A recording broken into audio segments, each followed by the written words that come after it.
A food truck owner in Detroit making a bold declaration on social media this week, vowing not to serve police officers out of the safety of her customers. Jessica Dupnick from our sister station in Detroit with this story. Owner Rocky Coronado made that bold post on social media this week saying she will no longer serve police out of her Southwest Detroit food truck. That post obviously getting some mixed reviews.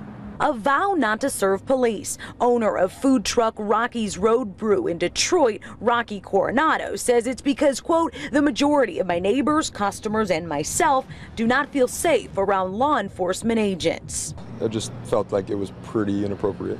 George Azar is the owner of a restaurant next to where Coronado parks her food truck in Southwest Detroit. He couldn't feel more differently than his neighbor. You know, here Southwest is should be a case study for how to police in this country. In a good way. In a good way, yeah. George grew up here. He says most of the police in DPD's 4th Precinct did too. All the police here, they're all community-based. Like they actually stop in and say, hello, how you doing? Coronado says she's refusing to serve law enforcement for the, quote, safety of her customers, something Azar doesn't understand. I'm like big brother on the block, I guess you could say. I was here before mostly all these new businesses came up, and I'm from my neighborhood, and I actually was like, hey, Rocky, you should kind of calm down a little bit. He's hoping that Coronado changes her tune because he wants the block to keep thriving together. I don't want her to feel like an outcast. However, like she needs to maneuver a little different.